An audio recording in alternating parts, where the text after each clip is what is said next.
Welcome to my channel computer ज्ञान academy.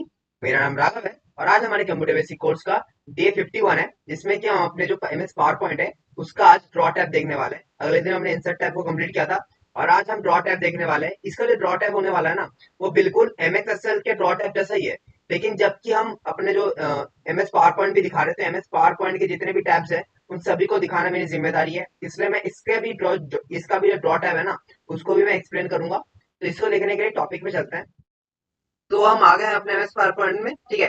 तो इस टॉपिक को शुरू करने से पहले अगर आपने अभी तक हमारे चैनल को सब्सक्राइब नहीं किया है तो हमारे चैनल को जल्दी से सब्सक्राइब कर लो, नोटिफिकेशन कॉल पे कर दो, जिससे कि हमारे सारे न्यू वीडियोस के अपडेट सबसे पहले आपके पास पहुंच जाए। तो देखो हम अपने पावर पॉइंट में आ गए, ठीक है। तो अगले दिन हमने इंसर्ट टैब के सारे ऑप्शंस किए थे। पार्ट वन में मैंने ये इमेज तक किया था और पार्ट टू में मैंने इलुस्ट्रेशन से लेकर सिम मीडिया तक कंप्लीट कर दिया था। और आज हम ड्रॉ टैब करने वाले हैं।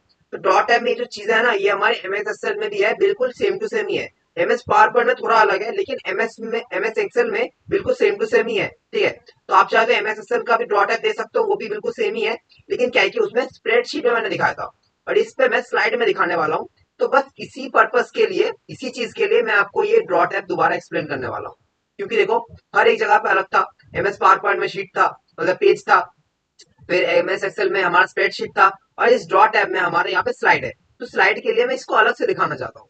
तो यहाँ पे देखो, यहाँ पे आपका मान लो एक टेस्ट वगैरह लिखा हुआ है। ये भी बिल्कुल वैसा ही है जैसे मैंने एमएस वर्ड में कहा था कि मान लो आप एक टीचर हो, ठीक है।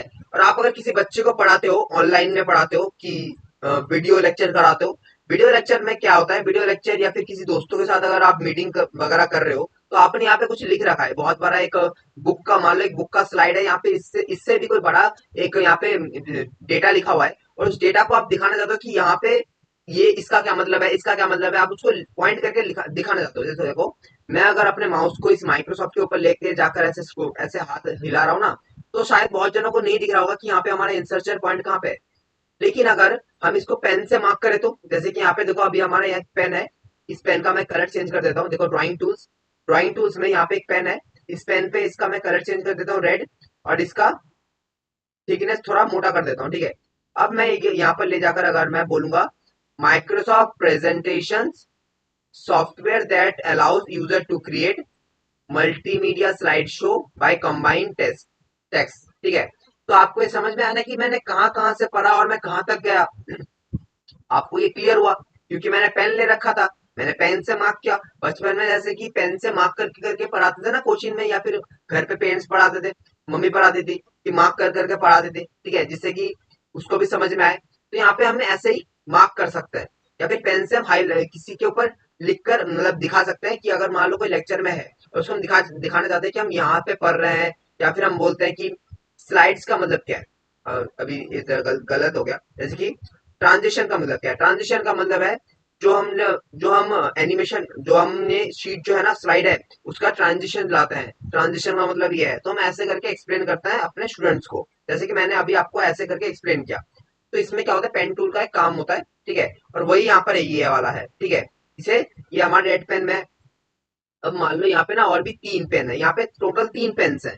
यहाँ पे देखो पहला पेन ये वाला है, ठीक है। अब मान लो दूसरा पेन भी क्यों दे रखा है, दूसरा पेन किस लिए दे रखा है, मान लो आपके इस साइड कुछ राइटिंग पोर्शन है, ठीक है, कुछ टेक्स्ट वगैरह है, और इस साइड कुछ मैथमेटिकल टर्म्स है, ठीक है, मैथमेटिकल रिलेटेड कुछ चीजें लिखी हुई है, कुछ आपने फॉर्मूलाज वगैरह लिख रखे हैं, ठीक है। तो अगर मान लो आप अगर टेस्ट की जगह पे मार्क करते हो तो उनको आप रेड पेन से करोगे। लेकिन अगर आप इस साइड मैथ्स के रिलेटेड अगर कुछ मार्क करना चाहते हो तो आप किसी और कलर से करोगे, जिससे कि हमारे जो स्टूडेंट्स हैं उनको भी अच्छे से क्लियर हो। तो उसके लिए यहाँ पे हम किसी और कलर को सेट कर सकते हैं। तो उसमें जो कलर है इसमें भी वही कलर है, लेकिन हम यहाँ पे कोई अलग एक कलर सेट कर लेते हैं, ब्लू कलर। और इसका थिकनेस हम इतना रखते हैं, तो यहाँ तक आप थिकनेस छोटा, बड़ा, और फिर इतना बड़ा भी रख सकते हो। देखो ये देखो, इतना बड़ा भी रख सकते हो, और आप पतले से पतला आप यहाँ पे इतना भी रख सकते हो, ये इतना इतना भी रख सकते हो, ये देखो इतना पतला, ठीक है। तो आपको जैसा आपको थिकनेस चाहिए वैसा आप रख सकते हो। जैसे कि मैं ये लेता हूँ, अब मैं बोलता हूँ on individual pages called slide, it is use to widely in business and education to deliver. तो आपने यहाँ पे देख लिया कि देखो दूसरा पेन हमारा क्या काम करता है, दूसरा पेन हमारे किसी और चीज को मार्क करने के लिए और पहला वाले किसी और चीज को मार्क करने के लिए। अब हर बार आप एक पेन के ऊपर जाके कलर थोड़ी चेंज कर दोगे। मान लो आपने यहाँ पे दो पेन में कलर सेट करके रख दिया, बस बस आपको उतना ही करना है। और जब मार्क करने का टाइम होगा तब आप तो एक तो इस पेन से मार्क करना या फिर इस पेन से मार्क करना, दोनों में से किसी एक पेन से मार्क करना। ठीक है, अगर आपको इस पेन को मार्क करना तो ये वाला कलर सेट कर लो, और इस वाले पेन से अगर कुछ और मार्क करना तो अलग कलर सेट कर लो। तो ऐसे करके आप काफी आसान कर लोगे अपने काम को। अब यहाँ पे देखो हमारा थर्ड वाला पेन, थर्ड वाले पेन में ये भी बिल्कुल हमारी इसकी तरह ही है। अब थर्ड वाले पेन से आप क्या कर सकते हो, मान लो आपने सिंपल सिंपल दो कलर्स वाले पेन ले लिए, इसमें रेड रहेगा इसमें ब्लू रहेगा, लेकिन अब इस थर्ड वाले पे थोड़ा अच्छा एक क्रिएटिवनेस दिखा सकते हैं। जैसे कि हमारे यहाँ से ये देखो ये वाले जो डिजाइन है ना, कुछ अलग अलग तरह के, देखो इसको मैं थोड़ा थिक कर देता हूँ जिससे कि आपको समझ में आए। इसको मैं थोड़ा थिक कर देता हूँ, ये देखो दिख रहा है आपको कितना डिजाइनर लग रहा है। तो इसको भी हम यूज कर सकते हैं किसी चीजों को अच्छे से रिप्रेजेंट करने के लिए, अच्छे से दिखाने के लिए, किसी बच्चे को अच्छे से दिखाने के लिए। जैसे कि मान लो कोई छोटा बच्चा है तो उसके सामने अगर ऐसे करके आप हाईलाइट करोगे तो उसको भी अच्छा लगेगा देखने में, क्रिएटिव लगेगा। ठीक है, तो यहाँ से हम ऐसे करके बहुत सारे और भी कई सारे टेक्सचर्स है, जैसे कि हम गोल्डन में गोल्डन में गोल्डन तरीके में भी है। ठीक है, गोल्डन में भी लगा सकते हैं। ठीक है, हम ऐसे गोल्डन में भी लगा सकते हैं। अब अगला दिखाते हैं हम, अगला है हमारा पेंसिल। अब पेंसिल में क्या है, पेंसिल में देखो, पेंसिल में आपके वही कलर्स है लेकिन ये थोड़ा अलग वे में दिखेगा। अब पेंसिल का क्या है, पेंसिल तो पेन की तरह एकदम स्मूथ नहीं होता ना, थोड़ा रफ होता है, लिखने में थोड़ा दिक्कत आता है, मतलब थोड़ा रफ तो होता है पेन के मुकाबले, पेंसिल काफी रफ होता है। तो आप अगर मान लो मैं एक पिंक कलर लेता हूँ और इसको मैं थोड़ा बोल्ड करता हूँ, और अगर मैं यहाँ पे करता हूँ, देखो क्या हो रहा है, इतना स्मूथ थोड़ी हो रहा है, पेन की तरह इतना स्मूथ तो नहीं हो रहा, बिल्कुल क्रेयॉन्स की तरह हो रहा है, क्रेयॉन्स की तरह। ठीक है, ये देखो कितना कितना खुरदुरा सा है, दिख रहा है ना आपको, समझ में आ रहा है ना, खुरदुरा सा है। ठीक है, ये खुरदुरा सा दिख रहा है आपको। ठीक है, अब यहाँ पे अगला है हमारा हाईलाइटर। अब हाईलाइटर किस काम आता है, अब यहाँ पे देखो आपने एक फर्क दिख रहा होगा, आपने जो यहाँ पे किया है ना, मैंने अभी देखो मैं इन सबको जो जो मैंने कलाकारी अभी तक किया ना, इनको मैं हटाऊंगा एक अलग अलग तरीके से। ठीक है, उसको इसके लिए मैंने इन सभी को रख रखा है, इसलिए इन सभी को मैंने अभी तक हटाया नहीं है। अब यहाँ पे देखो, जब जब आपने पेन किसी टेक्स्ट के ऊपर आपने जब लेके गए हो तो वो टेक्स्ट हमारा ढक गया ना वो टेक्स्ट हमारा। लेकिन हाईलाइट में ऐसा नहीं होता। अगर हम हाईलाइटर लेते हैं, अब हाईलाइट तो आपको पता ही है, हम जब क्लास में हाईलाइटर का यूज करते हैं तो हम किसी टेक्स्ट के ऊपर अगर हाईलाइट करते हैं तो वो टेक्स्ट हमारा दिखना बंद थोड़ी हो जाता है। वो टेक्स्ट हमारा दिखता है लेकिन कलर के पीछे दिखता है। तो यहाँ पे अगर हम मैं हाईलाइट लेता हूँ, ठीक है, अगर मैं येलो कलर का हाईलाइट लेता हूँ और इसको फिर मैं हाईलाइट करता हूँ, तो देखो हमें टेक्स्ट भी दिख रहा है और ये हाईलाइट भी हुआ है। और हाईलाइट को मैं चाहे तो बड़ा बड़ा करके बड़ा भी ले सकता हूँ, जैसे कि मैं ये वाला लेता हूँ और मैं हाईलाइट को बड़ा करके भी ले सकता हूँ। देखो मैं हाईलाइट कर तो रहा हूँ लेकिन उसके पीछे का टेक्स्ट हमारा ढक नहीं रहा, हाईलाइट हो रहा है लेकिन उसके पीछे का टेक्स्ट दिख भी रहा है। लेकिन ये जो पेंसिल वाले पेन वाले मार्क है ना, इसको करने के बाद जो पीछे का जो टेक्स्ट है वो हमें दिख ही नहीं रहे। ठीक है, तो ये हाईलाइट का मतलब था। अब यहाँ पे हम देखेंगे सिलेक्ट। ड्राइंग टूल्स में मैंने इन चीजों को तो बता दिया है। अब यहाँ पे और एक है हमारा इरेजर। इरेजर को दिखा देता हूँ, इरेजर को लेते हैं। लेने के बाद अगर मैं इस ऊपर वाले, देखो यहाँ पे जो ऊपर का जो हमारा लाइन है ना, ये जो गोल्डन कलर का, इसको मैं डिलीट करना चाहता हूँ। मैं क्या करूंगा, इसके ऊपर ले जाकर मैं ऐसे करके क्रॉस कर दूंगा, मतलब उसके ऊपर, मतलब एक ऐसे करके एक कट कर देना है। लेफ्ट क्लिक करके अपने इरेजर से कट कर देना है तो आपको हट जाएगा। जैसे मैं दोबारा दिखाता हूँ, ये जो हमारा ये वाला लाइन है ना, गोल्डन लाइन, अब मैं यहाँ पे रख के जो अब हमारा इरेजर दिखे ना, यहाँ पे रखने के बाद आपको अपने लेफ्ट क्लिक करना है और ऐसे करके कट कर देना है उसके ऊपर। देखो ये हमारा हट जाएगा। अब मैं इस वाले को हटाना चाहता हूँ तो इसके ऊपर भी लेफ्ट क्लिक करके कट कर दूंगा, लेफ्ट क्लिक करके कट कर दूंगा, हट जाएगा। इसके ऊपर भी लेफ्ट क्लिक करके कट कर दूंगा, हट जाएगा। इसके ऊपर भी लेफ्ट क्लिक करके जितना जितना लेफ्ट क्लिक करके रखना है और जितना जितना पोर्शन में आप लेके जाओगे उतना सब कुछ आपका कट हो जाएगा। ठीक है, ठीक है, लेफ्ट क्लिक करके रखा है मैंने अभी तक मैंने लेफ्ट क्लिक को छोड़ा नहीं है। और जहां जहां पे लेके गया मैं उन सभी चीजों को एक ही बारे में डिलीट कर दिया मैंने।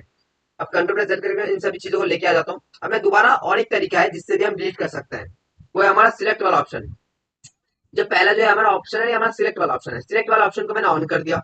सिलेक्ट वाला ऑप्शन को ऑन करने के बाद अगर मैं इस वाले पे क्लिक करता हूँ, देखो इस वाले पे मैंने क्लिक किया, चलो इस वाले को कभी बड़ा दिख रहा है तो मानो इस रेड वाले पे मैंने क्लिक किया तो देखो ये सिलेक्ट कर लिया। सिलेक्ट कर लिया, अब मैं डिलीट वाले पे ऑप्शन पे क्लिक कर दूंगा, डिलीट हो जाएगा। फिर मैं इस वाले को सिलेक्ट करता हूँ, करने के बाद ये हमारा सिलेक्ट कर लेगा। फिर हमने डिलीट वाले की को, हमारा जो कीबोर्ड में डिलीट किया है, डिलीट की को प्रेस करेंगे तो डिलीट हो जाएगा। फिर मैं इसको सिलेक्ट करता हूँ, इस वाले को सिलेक्ट करता हूँ, पेंसिल वाले को मैंने सिलेक्ट किया। करने के बाद मैं डिलीट वाले पे क्लिक कर दूंगा, डिलीट वाले की पे, तो ये हमारा डिलीट हो जाएगा। तो ऐसे भी आप डिलीट कर सकते हो। या फिर और एक ऑप्शन है, वो भी काफी आसान है, उसको मैं दिखा देता हूँ। यहाँ पे लासो टूल। लासो टूल का क्या मतलब है, लासो टूल क्या करता है, सिलेक्ट करता है। लासो टूल का काम भी सिलेक्ट करना है लेकिन एक साथ बहुत सारी चीजों को सिलेक्ट करता है। अब देखो मैं लासो टूल लेता हूँ, लेने के बाद मैं एक ऐसा प्लस वाला आइकन बन के आएगा, देखो आपको साइड में दिख रहा होगा, ऐसा करके प्लस वाला आइकन आएगा। इस पर लेफ्ट क्लिक करो। लेफ्ट क्लिक करने के बाद ऐसे ऐसे करके जितना पोर्शन में आपने अपनी कलाकारी दिखाई है उतने उतने सारी पोर्शंस को आप सिलेक्ट कर लो एक एक करके। सिलेक्ट कर लिया, तो ये सारे हमारे सिलेक्टेड हो गए। अब इसके अंदर जो जो है ना, ये सारे हमारे सिलेक्टेड हो गए। लासो टूल से क्या किया, लासो टूल से मैंने लेफ्ट क्लिक करके ना पूरा एक राउंड में मैंने इन सभी को कैप्चर कर लिया, इन सभी को मैंने कैप्चर कर लिया। अब मैं डिलीट बटन पर दबाऊंगा, ये सारे डिलीट हो जाएंगे, सिंपल। ठीक है, मैं दोबारा दिखाता हूँ, कंट्रोल प्लस जेड करता है और अपने लासो टूल को मैं सिलेक्ट अभी है, लासो टूल हमारा सिलेक्टेड है। अब मैं ये वाला जो प्लस वाला आइकन है ना, प्लस वाला ये जो आइकन है, ये जो हमारा दिख रहा होगा प्लस वाला आइकन, इस पे मैं लेफ्ट क्लिक करके पूरे सभी को मैं सिलेक्ट कर लूंगा, जितना मैंने किया है कलाकारी। सिलेक्ट करने के बाद मैं डिलीट पे क्लिक कर दूंगा तो सारे हमारे डिलीट हो जाएंगे। ठीक है, ये एक तरीका है। अब अगला आता है हमारा स्टेंसिल्स। स्टेंसिल्स में हमारा है रूलर। स्टेंसिल्स का मतलब क्या होता है, स्केल, मतलब हम स्केल बोलते हैं लेकिन इसे मैथमेटिक टर्म में से स्टेंसिल्स कहा जाता है। अब स्टेंसिल्स में जो है हमारा रूलर है। रूलर से क्या होता है, जैसे कि मान लो मैं ये वाला रेड वाला लेता हूँ, लेने के बाद अगर मैं इसको मैं थोड़ा थिक कर देता हूँ, मोटा कर देता हूँ। अब मान लो मैं यहाँ से एक सीधा लाइन खींचना चाहता हूँ, तो सीधा लाइन तो बन नहीं रहा, टेढ़ा मेरा हो रहा है ना। तो मैं यहाँ से एक सीधा लाइन लेना चाहता हूँ तो सीधा लाइन हो नहीं रहा, टेढ़ा मेरा हो रहा है और बहुत मुश्किल है यहाँ पे सीधा लाइन का। जैसे मैं करके देखता हूँ, सीधा करना सीधा करना सीधा करना सीधा, सीधा तो हो तो नहीं रहा, बहुत दिक्कत आ रही है। तो मैं क्या करता हूँ, मैं रूलर ले लेता हूँ, रूलर पे क्लिक कर दूंगा। तो रूलर पे क्लिक करते हैं ना, ये हमारा रूलर यहाँ पे आ गया है। तो बीच में जो ये हमारा दिख रहा है ना, ये नंबर दिख रहा है, यहाँ पे लेफ्ट क्लिक करके इसको बीच में लेके आ जाओ। आने के बाद अपना जो स्क्रोल है ना, स्क्रोल बटन को ऐसे करो, स्क्रोल करो, स्क्रॉल करो नीचे की तरफ, स्क्रॉल करो तो ये आपका सीधा होने लग जाएगा, धीरे धीरे सीधा होने लग जाएगा। और जब देखो बीच में आपका जीरो दिख रहा है ना, बीच में आपका जीरो दिख जाए, तब मान लेना आपका बिल्कुल परफेक्ट हो गया। तो बीच में जीरो आ गया, इसका मतलब पूरा परफेक्ट हो गया। अब मान लो मैं नीचे एक लाइन देना चाहता हूँ, इस एंगेज वे से लेकर डिजाइन तक मैं एक लाइन देना चाहता हूँ ऊपर। तो मैं यहाँ पे अपना अपना पेन रखूंगा, रखने के बाद ऐसे करके एक लाइन खींच दूंगा। देखो एग्जैक्ट एग्जैक्ट एकदम प्लेन लाइन हुआ है। ठीक है, और मैं इसके नीचे भी एक करना चाहता हूँ, इसके नीचे भी एक लाइन लगाना चाहता हूँ, तो मैं यहाँ पे रखता हूँ। रखने के बाद यहाँ पे लेफ्ट क्लिक करके इसको मैं ऐसे खींच दूंगा। ठीक है, तो यहाँ पे एक परफेक्ट दो लाइन बन गए। ठीक है, तो ऐसे करके आप एक परफेक्ट लाइन बना सकते हो। ठीक है, अब मैं इस रूलर को अगर हटाना है तो रूलर पे दोबारा क्लिक कर दो, रूलर आपका हट जाएगा। अब आता है ink to shape. Ink to shape के लिए मैं एक अलग स्लाइड ले लेता हूँ। अब यहाँ पे करेंगे ink to shape. Ink to shape को अगर हम ऑन करते हैं, इंक टू शेप को मैंने ऑन किया, ऑन करने के बाद मान लो मैं यहाँ पे एक सर्कल बनाता हूँ। तो ये देखो, सॉरी मैंने ओवल बनाया, यहाँ पे मैं एक स्क्वायर बनाता हूँ, स्क्वायर बनाता हूँ। देखो ये हमारा परफेक्ट स्क्वायर बन गया। कभी कभी कुछ कुछ टीचर्स क्या होता है कि वो पढ़ाने की कोशिश करते हैं और पढ़ाने वक्त मान लो वो एक सर्कल बनाना चाहते हैं या फिर एक कुछ भी एक शेप वगैरह बनाना चाहते हैं, तो वो सही से दिखा नहीं पाते, उससे उस शेप को सही से बना नहीं पाते। तो क्या होता है, फिर वो बोलते हैं कि मुझे सही से ड्राइंग बनानी नहीं आती, जितना मैंने दिखाया आपको समझ में आ गया होगा, इसको आप एडजस्ट कर लो। लेकिन यहाँ पे जो है इंक टू शेप, अगर आप कोई भी ड्राइंग यहाँ पे बनाते हो तो वो इसे एक शेप में कन्वर्ट कर देगा अपने आप। यहाँ पे देखो, यहाँ पे मैंने जो शेप बनाया है उसको इसने कन्वर्ट कर दिया। अब यहाँ पे अगर मैं ट्राइंगल बनाता हूँ तो ये इसको कन्वर्ट कर लेगा। ठीक है, ये इसको मतलब समझ जाएगा, सिस्टम समझ जाएगा कि यहाँ पे हमने कौन सा चीज ड्रॉ करने की कोशिश की है और वही ये हमें ड्रॉ करके दे देगा। अब यहाँ पे देखो, अगर आपको इन चीजों को डिलीट करना है, इन शेप को डिलीट करना है, यहाँ पे मैं आपको एक चीज दिखाता हूँ। मान लो मैं लासो टूल को लेता हूँ, लेने के बाद मैं लासो टूल को ऐसे करके इन सभी को ऊपर लेके जाता हूँ और मैंने इन सभी को लासो टूल के अंदर कवर कर लिया। अब मैं डिलीट को दबाऊंगा तो देखो ये हमारा डिलीट नहीं हुआ। डिलीट क्यों नहीं हुआ, ये सोचो, डिलीट हमारा हुआ क्यों नहीं। डिलीट इसलिए नहीं हुआ क्योंकि ये कोई हमारा ड्राइंग नहीं है, ये हमारा एक शेप है। पहले मैंने ड्रॉ किया था, लेकिन ड्रॉ जब मैंने किया, इसने सिस्टम ने ड्रॉ को एक शेप में बदल दिया है, तो ये अब हमारा एक शेप है। तो अब मैं क्या करता हूँ, सिलेक्ट वाला ऑप्शन पे जाऊंगा, सिलेक्ट वाले को सिलेक्ट करूंगा, इस सिलेक्ट वाला ऑप्शन को सिलेक्ट करते हैं। अब करने के बाद अगर मैं इस स्पेयर के ऊपर लेके जाता हूँ, ठीक है, मतलब इस ओवल के ऊपर लेके जाता हूँ, फिर ये हमारा हम इसको सिलेक्ट कर पाएंगे और फिर हम इसको डिलीट कर पाएंगे। अब यहाँ पे अगर मैं इस ट्राइंगल वाले पे जाता हूँ, इस ट्राइंगल वाले के ऊपर क्लिक करता हूँ, तो ये अब हमारा इसको सिलेक्ट करेगा। करने के बाद देखो यहाँ पे देखो होम टैब में, मतलब ऊपर के जितने भी टैब्स है ना, टैब में हमारा एक शेप का फॉर्मेट ओपन हो गया है। मैंने बताया था, मैंने अपने इंसर्ट टैब में मैंने बताया था कि शेप फॉर्मेट तभी आता है जब कोई शेप आपके स्लाइड में, पेज में या फिर एक्सेल के स्प्रेडशीट में होता है। तो यहाँ पे जब हमारा एक शेप है तो इसलिए हमारा शेप फॉर्मेट हमारा ओपन हो गया है। ठीक है, तो हम इसको डिलीट कर देता हूँ। डिलीट करने के लिए मैं इनको सिलेक्ट करके डिलीट करना पड़ेगा। इनको डिलीट करने के लिए इनको सिलेक्ट करो पहले, फिर इनको डिलीट कर सकते हो। ठीक है, अगला देखते हैं हम मैं फिर इस वाले पे आता हूँ। अगला है हमारा इंक टू मैथ। इसके लिए मैं इस पे चलता हूँ, चलो इंक टू मैथ पे क्लिक करता हूँ। इंक टू मैथ पे क्लिक करने के बाद यहाँ पे एक ऐसा करके हमारा खुल के आएगा, जहाँ पे हम अपने मैथ्स रिलेटेड कोई भी चीजें हम लिखेंगे और उसको हम अगर गंदी हैंडराइटिंग में भी लिखेंगे ना तब भी वो एक परफेक्ट तरीके से हमें दिखाएगा। जैसे कि मैं यहाँ पे लिखता हूँ 2 प्लस,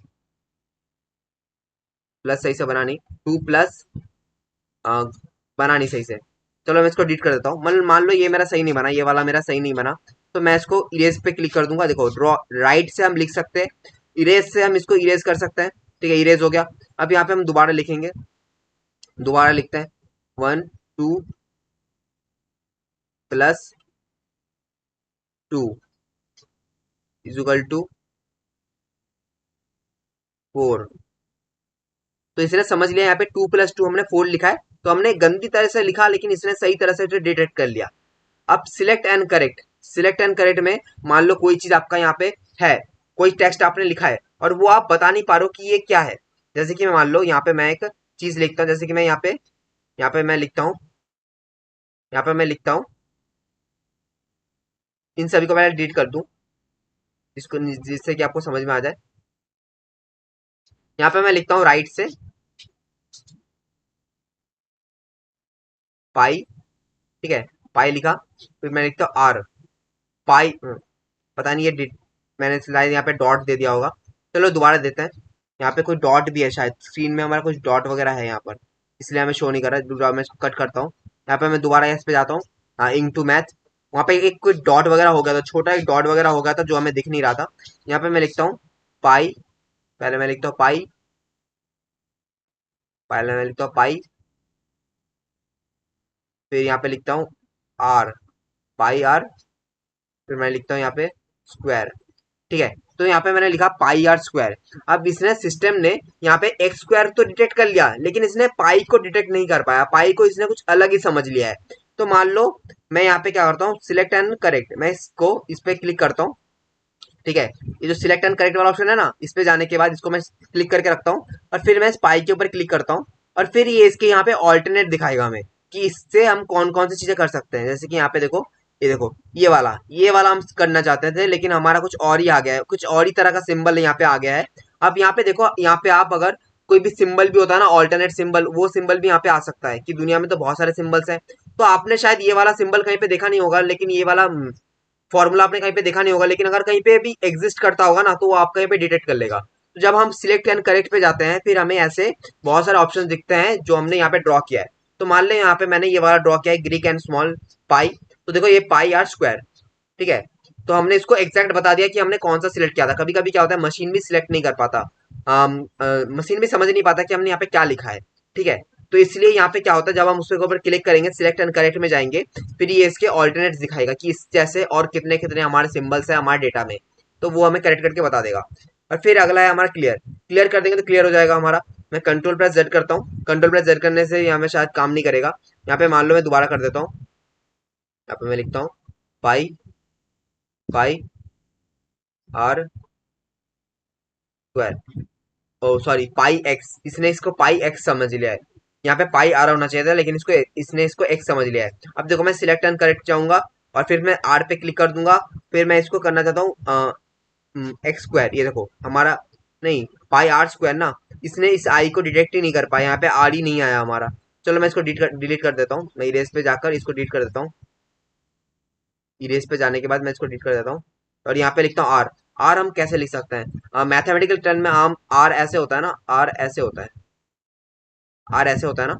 सिलेक्ट एंड करेक्ट पे जाते हैं, इस आर पे क्लिक करते हैं, तो यहाँ पे देखो, ये देखो आर मिल गया, ये रहा पाई आर स्क्वायर। ठीक है, अब हमारा बन गया ना। अब हम इसको इंसर्ट करेंगे, मैं इंसर्ट पे क्लिक करता हूँ, इंसर्ट पे क्लिक कर दूंगा तो देखो ये हमारे यहाँ पे आ जाएगा, ये वाला फॉर्मूला हमारे यहाँ पे आ गया है, दिख रहा है आपको, ये वाला फॉर्मूला आपका यहाँ पर आ गया है। ठीक है, और इसके आ जाने की वजह से, इस वाले फॉर्मूला के आ जाने की वजह से यहाँ पे देखो शेप फॉर्मेट तो ओपन है ही, उसके बाद हमारा इक्वेशन भी ओपन होगा। इक्वेशन में हमारे सारी इक्वेशन रिलेटेड, मतलब मैथ्स रिलेटेड जितने भी चीजें हैं, सिंबल्स बोलो, शेप्स बोलो, फ्रैक्शन बोलो, स्क्रिप्ट बोलो, वो सारी चीजें यहाँ पे हमें शो करने जाएंगी इक्वेशन टैब में। ठीक है, अब हम आगे बढ़ते हैं। अगला है हमारा ड्रॉ टैब में, यहाँ पे है हमारा इंक रिप्ले। इंक रिप्ले का मतलब क्या है, मान लो यहाँ पे मैं कंट्रोल प्लस जेड करता हूँ, मैं कंट्रोल प्लस जेड करके हमारे जितने भी कलाकारी हमने यहाँ पे किया था ना, अ, वो शायद अब नहीं आएंगे, बहुत टाइम हो गया ना, इसलिए शायद वो अब यहाँ पे नहीं आएंगे। यहाँ पे मैं इस वाले पे आता हूँ, इस वाले स्लाइड पे। अब यहाँ पे हम क्या करेंगे, यहाँ पे करेंगे इंक रिप्ले पे क्लिक कर देंगे। देखो एक वीडियो की तरह फुटेज करेगा, एक वीडियो की तरह शो करेगा कि हमने किसके बाद हमने कौन कौन सा किया है, किसके बाद हमने कौन कौन सा मार्क किया है। तो मान लो अगर आप एक टीचर हो, ठीक है, आपने बहुत सारी चीजें को मार्क किया है और आप दिखाना चाहते हो कि आपने कहाँ से कहाँ तक मार्क किया था इस वाले को, ठीक है, कि मान लो आपने यहाँ तक मार्क किया, फिर आपने थोड़ा सा स्किप कर दिया, फिर आपने किसी और जगह पे मार्क कर दिया और आपको याद नहीं है कि मैंने आखिरी बार यहाँ पे कहाँ पे अपना पढ़ाकर छोड़ा था। तो आप क्या कर सकते हो, यहाँ पे इंक रिप्ले पे क्लिक कर दोगे। इंक रिप्ले पे क्लिक करना तो आपका ये वीडियो दोबारा चालू हो जाएगा, एक वीडियो तरह का चालू होगा, जिससे कि आपको समझ में आ जाएगा कि आखिरी बार आपने कहाँ पे अपना बोलना खत्म किया था। ठीक है, यहाँ से आपको पता चल सकता है इंक रिप्ले से। और यहाँ से आप इसको दोबारा चालू भी कर सकते हो। यहाँ पे देखो एक प्ले वाला ऑप्शन है, प्ले वाले पे क्लिक कर दो, दोबारा ये आपका चलने लग जाएगा। और अगर कट करना है तो यहाँ से कट भी कर सकते हो। देखो कॉर्नर में राइट की साइड में क्लोज वाला ऑप्शन है, क्लोज पे क्लोज कर दो। या फिर अगर इंक रिप्ले पे क्लिक करते हो तो दोबारा यहाँ पे इंक रिप्ले पे क्लिक कर देना, तो आपका ये इंक रिप्ले बंद हो जाएगा। और इंक रिलेटेड अगर कोई हेल्प चाहिए तो आप मतलब इसकी ज्यादा जरूरत नहीं पड़ती। ये बिल्कुल माइक्रोसॉफ्ट ऑफिस के हेड ऑफिस से कांटेक्ट करने का तरीका है। ठीक है, यहाँ पे आपको कुछ नहीं करना, इंक रिप्ले बस ऐसे ही दिया हुआ है, इस पे आपको कुछ नहीं करना। ठीक है, तो आप रिप्ले तक ही देख लो। ठीक है, यहाँ पे जो मैंने ये सारे ऑप्शन बताए, ये सब मैंने बहुत बार मैंने एमएस वर्ड में ही बताया, एमएस एक्सेल में बताया, सब सेम ही है। ठीक है, बस आपको एक बार देख लेने की, समझ लेने की जरूरत है। ठीक है, तो आज के लिए इतना ही। अगर आपको हमारा वीडियो अच्छा लगता है तो इस वीडियो को लाइक करना और हमारे चैनल को सब्सक्राइब करके नोटिफिकेशन कॉल पे कर देना, जिससे कि हमारे सारे न्यू वीडियोस के अपडेट सबसे पहले आपके पास पहुंच जाए। और हमारे इस वीडियो को ज्यादा से ज्यादा अपने दोस्तों तक शेयर करना। Thank you.